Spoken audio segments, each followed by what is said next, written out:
it's going to be, we think, like somewhere around the 8th to the 18th, right in that area. And if you guys want to cover it, it will be held at Atlantis. Could you reschedule for the winter?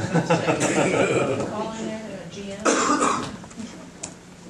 You mentioned making sure all three of these guys can go out and recruit. Did it hurt at all just having one point person, you know, as kind of spearheading? Well, it hurt because, look, when you, yes, it wasted a lot of time and energy from last year we had. So we got to have three dynamic guys who love to recruit to make up for that lost time now. So, you know, it hurts when you have one person just scouting and preparing. It wears him out. It's almost impossible to do, and Mass did it and did a great job. So you got to have basically all three guys with that ability to do that. And I know Richard Wyking will be able to do it, and we got to get that third person that will be able to do it in all three areas. But recruiting has got to be number one. It's got to be a national recruiter, somebody who can go everywhere. And we're not going to assign one person to you and another person to you. We're all going to do it together. Any word on Swampshire? In terms of progressing to play, you mean? Yeah. Yeah, he's working toward that goal. Basically, he's gone through the same things that Type 1D went through with the pain. It's getting less and less and less, and he's always going to have some pain with that type of an injury, but I would say he would be back before Rock would be back. Because I asked the same question this morning to Fred, which one will be back early. Is he able to do anything? Swap it, I mean, is he able to... He's running on a treadmill, he's doing work. He's not able to get on the basketball court and play yet, but he's getting close. Say probably a month away, possibly. As you all know, Wayne Blackshear had surgery, had shoulder surgery on his left shoulder. Why he played in that game, I don't know. But he did. And he had surgery shortly afterwards, successful surgery. Whether he'll be ready by the Bahamas, I'm not sure, but he will probably make the trip to see all the things that we're doing. And he will be in for summer school. What is that? Is it 10 practices? Or what do you 10 practices. You get 10 days, right, Kenny? So we'll probably go double sessions. And then we will travel to the Bahamas. The practice is obviously the most important thing from a basketball standpoint. The other things is supposed to be a cultural experience, which hopefully it will be. You think Buckles will be back by that trip? I don't, no. I think it's right around there with him and Wayne. But, you know, why risk it? The most important thing is to get Shane ready, to get his, in shape to play. So we timed this because, Shane's it's going to be a little overwhelming for him in the beginning. I don't think it will be as overwhelming for Wayne, but it will be overwhelming for Shane. Why so more than? Because he's got to physically get there, mentally get there, and he's going to be an impact player right away. So he's got a lot to get on his plate. Could you talk about losing ground and making up ground? Guys that you started recruiting, you won't just drop, obviously, but is it a fine line of, okay, do we still? We had some connections with this guy that we keep going after that, or Richard's got his guys, and no, we're not going to do it that way. Nobody's going to have any guys. Yeah. That's going to be out the window, because if that guy, if CL has a heart attack, God forbid, right. Then what do we do? It's this guy, right? So we're not going to do that anymore. This is going to be, as I said, we're going to have a different brand in basketball last year, and that's going to continue. We're going to have a different brand in recruiting. And all of us are going to be recruiting. It's not going to be one person has this region or this person. We're all going to do it as a team. And we've talked, Wyking, Rich and I have talked about it for a lot of hours. We got what we want to do, who we want to go after. We only need 3 players. And the one thing we want to do is we want to make sure they have outstanding talent to be a great one, and that he has the attitude and willingness to work at that. And that's what we're going to go after. We know who we want to go after. Now we just have to get it done.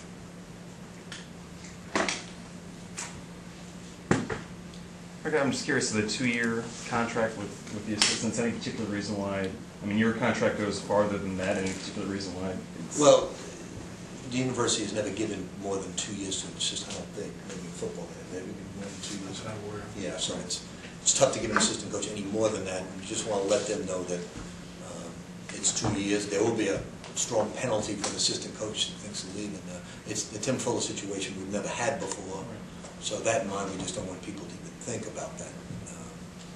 Did that kind of, what happened with Tim, and obviously he had obviously close ties to Coach Hague, but would that maybe shy you away from going after a guy maybe in his position down the road, a guy who was maybe not in the game specifically, but was more on the marketing? No, look, we're not happy about Tim leaving, certainly, but we understand it. It happens in this game. It's no different than a coach going to the pros or getting an opportunity. Walter McCarty going with the Pacers. We're not happy about it, but we understand it. So we just, right now, we want a minimum of 2 years, but I told each guy that I'm hiring, I want 3 years out of you. And unless a head coaching job comes after you, after 2 years, we're not going to talk about it. There's no applying for jobs now. When Marvin Menzie was here, we made the exception because New Mexico State called us and said, we want Marvin Menzie. And that was fine, but we don't want anybody applying for a job. We're waiting for that college to come after you. And so I've explained it to Richard, and I've explained it to Wyking, and Richard's got the same buyout that everybody else has. And, too bad if he's got to come up with some of his dad's money.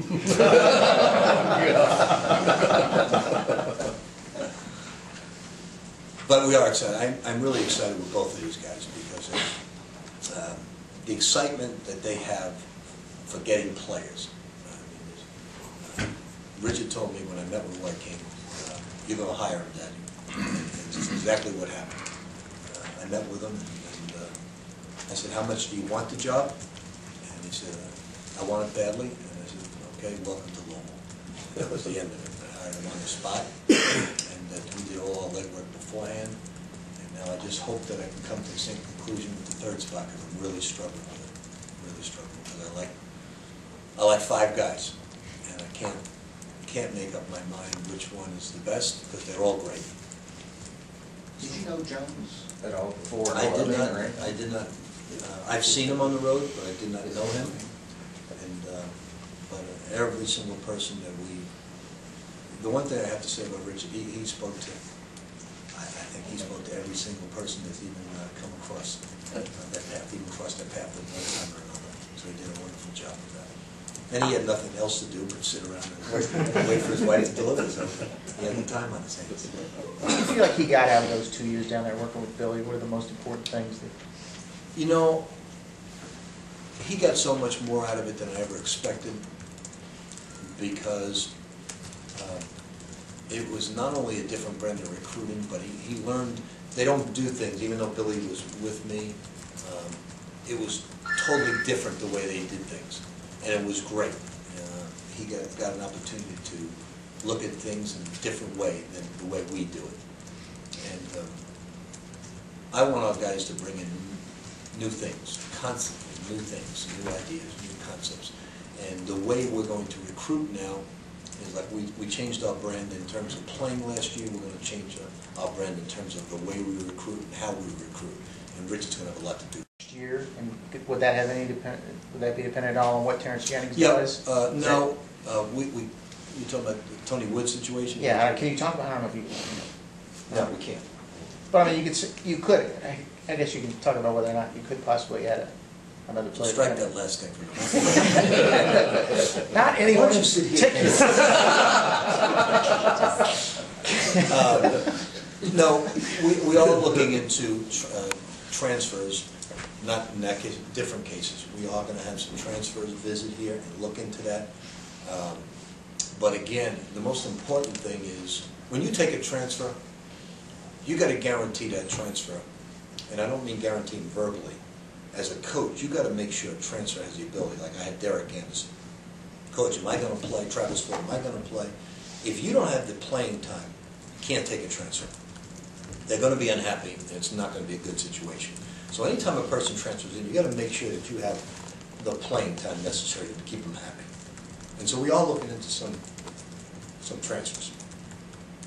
And we're going to wait for these guys. These guys are coming in this coming Monday, and we'll get them on board. If any of you guys want to meet with them, just Kenny would be glad to let you do that. Just meet Kenny at Molly Malone's between 12 and 8. He only works till 11:30 each day. Is that pretty much an ideal job for a new father working on your staff? I'm sorry. Is it pretty much an ideal job for a new father to work for you? The hours and stuff, it's, You know, it's, it was amazing how small my I saw her yesterday, and it was like the size of from here to here, the child, and those days, even though this is my 4th grandchild, but it was, and Richard's looking at him, he's dying to get to work, and I said, no, it doesn't work that way. You're staying over in the hospital tonight, you know, nice being with you, and drop your granddaughter off when you need a babysitter, but your life is over.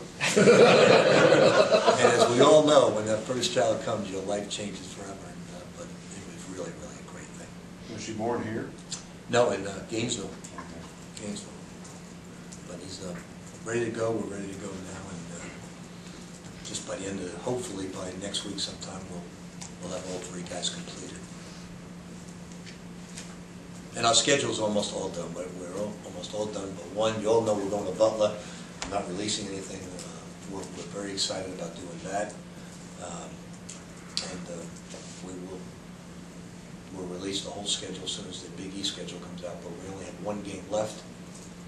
And Andre McGee got a chance to recruit also when we had these openings, so he went with me on the road. He did a fabulous job, and it was a great experience for him also. Will he and David still be around? I'm not sure David will, because he's in on a couple of jobs right now. I'm hoping that David is great, and absolutely great. Not that Andre's not great, but David right now needs to get out there and recruit, because he's a tremendous, organized young man, and he was basically doing Ralph's job for him last year. Only kidding. How's Billy taking the move with Richard coming back? I think he understands. You know, Richard has the opportunity. Billy wanted Richard to stay there, be a head coach. He was a finalist in 2 different jobs. He wanted him to stay, but I really sincerely mean this. If I didn't get him back, I only had one other option, and I would never do that to a very close friend who just went into retirement, and I would not do that to him. I would not wish that on him. Who's a pro coach, so I couldn't do that to him. I would be asking too much of our friendship. Be cruelty at its best. So I needed to bring Richard back, and we had to do it. Billy understood it, and Billy got John Pelfrey to go back, and which is great. So we just keep revolving between Billy and me. One of us dies. where did the head coach in waiting, do you have any idea where that talk came from? Have you talked, I know you said on the radio that you didn't. No, it isn't. I think Billy just, Billy, I don't know where he got that from. We never talked about anything like that. And Richard, to be honest with you, first of all, he's too humble to even think that way. Second of all, he has would never want to be a coach in waiting in Louisville. He wants to become his goal is to become a mid-major coach, and like Stevie Madison, Kevin Willard, and work his way up the ladder like every other coach has to do. He would never do that to a Tom Jurich or to any athletic director. We never talk that way, we never think that way. And he would never want to be the coach at Louisville. Sounds like Billy needs a Kenny to. Before he says it. He does all right for himself. We talk so much, we say stupid things every now and then. Anything else? Well, it's great being back with you. Hopefully we'll see you in Atlantis. Do you have a derby horse, by the way, Rich? I do have a derby horse. Already? Are you going to tell us? Well, just so you understand, I've only picked, I'm here now 10 years, 18 years. This is my 19th derby, and I picked one winner, Seagull, and because it was muddy that day. And so I'm going to pick a cold exacta, cold. And it'll go down to the wire with Uncle Mo leading the pack, and here comes Is it come again? What is it? Dial again. Dial in. in. Dial in is gonna Dial chase in. Uncle Mo, it's gonna go neck and neck and neck and neck, it's gonna be a 5-minute photo. So if you want that cold exact, I don't know who's gonna win, that's what I dream, it's gonna be those two going down to the wire. Cold exact. That's not a cold exact, that's a cold box. Yeah. Cold box. Cold box. Sorry, for the degenerate gambler that just. See you all.